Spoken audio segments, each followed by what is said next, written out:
Now we have started with the 10th canto, part 4, in which all the different Gopals were going all around with Krishna, and Balarama headed with a cow. They were running with a cow, and the charming sounds of bees, animals, beasts, everything was going in a beautiful flow. And now we shall see.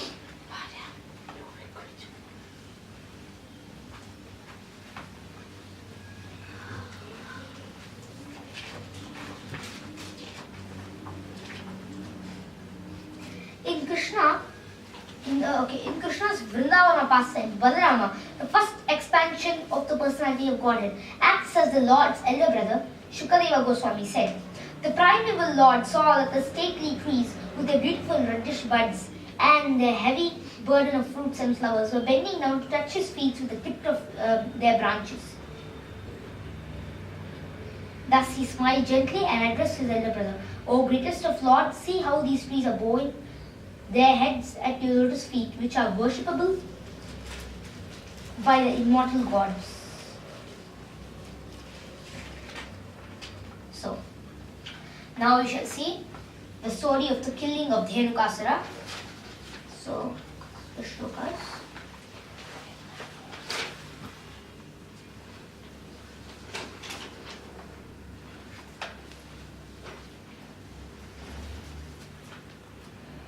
फलानि तत्र भूरीणि पतन्ति पतितानि च सन्ति किन्त्ववरुद्धानि धेनुकेन दुरात्मना.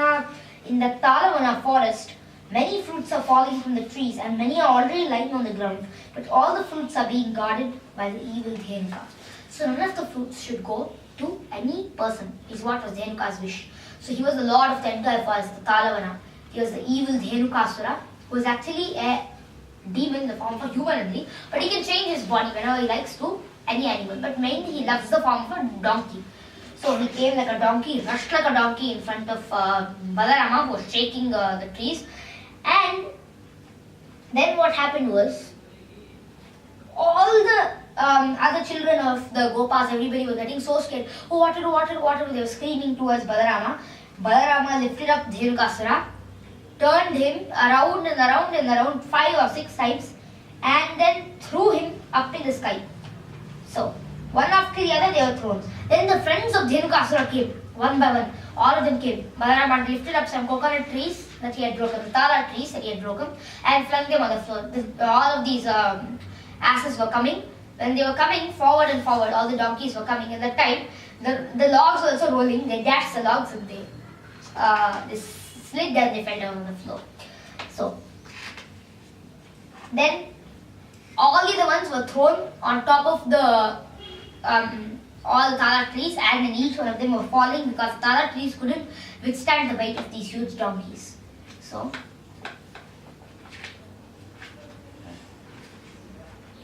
Mother Yashoda and Mother Rohini, the mothers of Krishna and Balarama respectively, acting most affectionately towards their two sons, offered all the best things to them in response to their every desire and at various appropriate times. When they wanted pearl necklace, she used to give them pearl necklace, special pearls and all. So, once there's a pastime of the Lord in which he asked for pearls from his mother. "Lots of pearls you give me. I'm going to plant pearls and I'll give you pearls from the plants. Okay, you get extra pearls. You just give me 1 pearl, I'll give you 4 pearls from the flower." So Yashoda said, "What are you saying? Pearls are not seeds. They are just small bodies of some animal which is living in the ocean." Then she explained to him what is a pearl. Then he said, "No, I'll show you. Perfectly, I'll show you." Then all of them went started planting pearls. Then Raza saw, "Oh, he's planting pearls. He'll plant something else."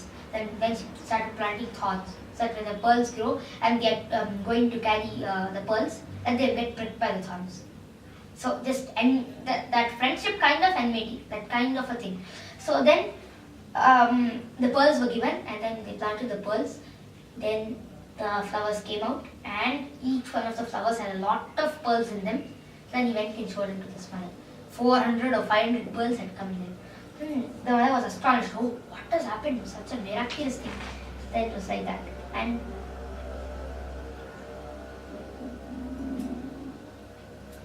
then now the Kaliya's 1000 hoods is what we see about his story.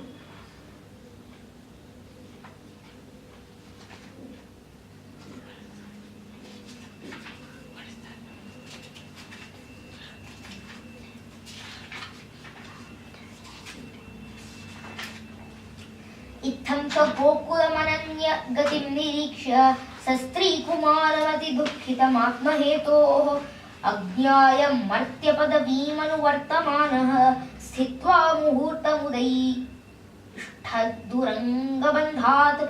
Lord remained for some time in the coil with the serpent, just to show that he was an ordinary person. Because then if all the Nandas and all the Gopalas, everybody gets to know that he is the Lord. Why? So he got stuck in the serpent's coils, that Kaliya's hoods. So how he had a fight was, suddenly the ocean became such blue color. The full river became blue color and smell was coming from the river. 2-3 Gopalas fell down and died. Died means like unconscious. And then the calves, monkeys, everybody was just falling down there. Krishna, when he saw everybody is dying one by one, he jumped on the kadamba tree and took a leap from the kadamba tree. He fell directly into the ocean, into the river. He went deep into the river and started searching. Suddenly he found some hissing snake inside. He saw him and both of them immediately saw each other and they got up for a fight. The 1,000-headed snake came forward and lifted up Krishna and threw him up. And then again Krishna fell inside, and again, just to show that he was an ordinary mortal, he was getting caught. Then after some time he got up, did a dance on top of his head, and he kept on vomiting. And Nanda Maharaja was getting like a headache, and Yashoda already fell down. And all the different Gopalas just fell down on the floor. They were thinking what to do, thinking a lot, and they were full of tension. And finally, the Kaliya, or that demon, was vomiting blood and poison from his mouth. That poison is what was blinding his full life. He was thinking he was the Lord and all that. He had run to Yamuna because of Garuda's fear. Then finally, Krishna ordered him to go back to your ocean, and because you have the mark of my lotus feet on your head, none of the Garuda, no Garuda or any eagle will attack you, is what he said. Then,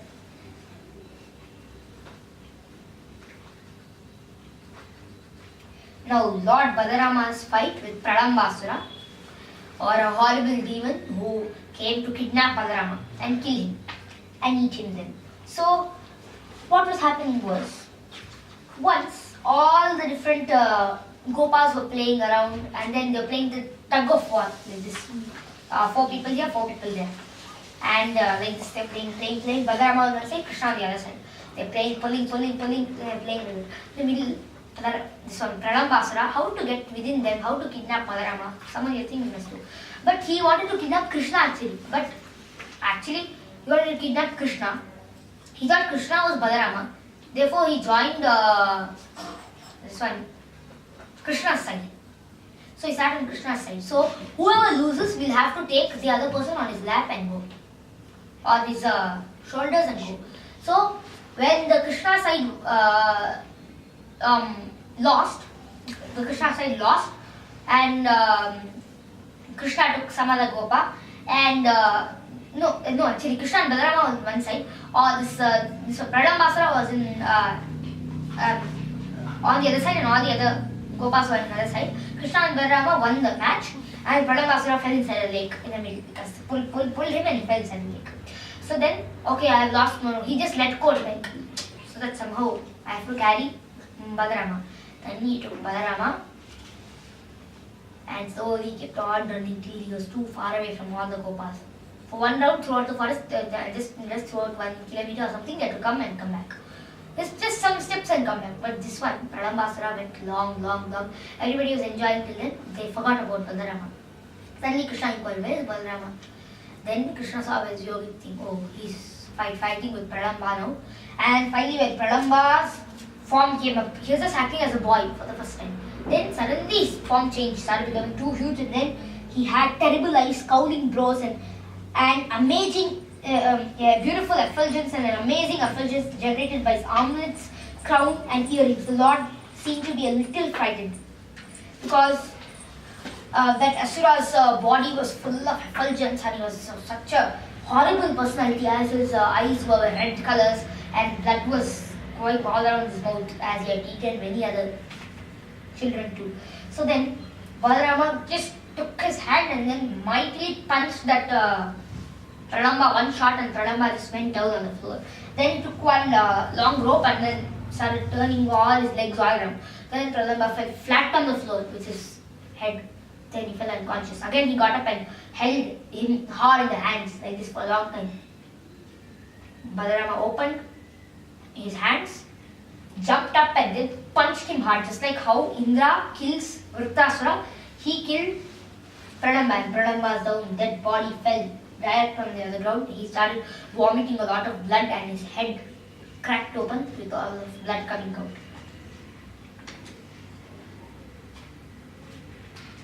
So, when Krishna was being dressed as a girl by the gopis, because of what he had done, he had taken butter again, so they caught him and they dressed him as a girl. They put one ghagra choli for him and they dressed him as a girl. Then he was okay with all of that because he himself has come as Mohini Buddhi, so he was okay with that. And then suddenly, Krishna spotted that there was a fire there.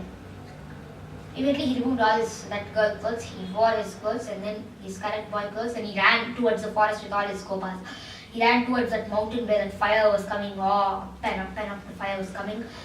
He went there and saw that one Asura, who was looking like a vampire, was putting fire everywhere and the wind was taking him here and there. That he was also a dangerous demon who was sent to destroy entire Vrindavana. So, all the different gopas were getting so scared. What's his name?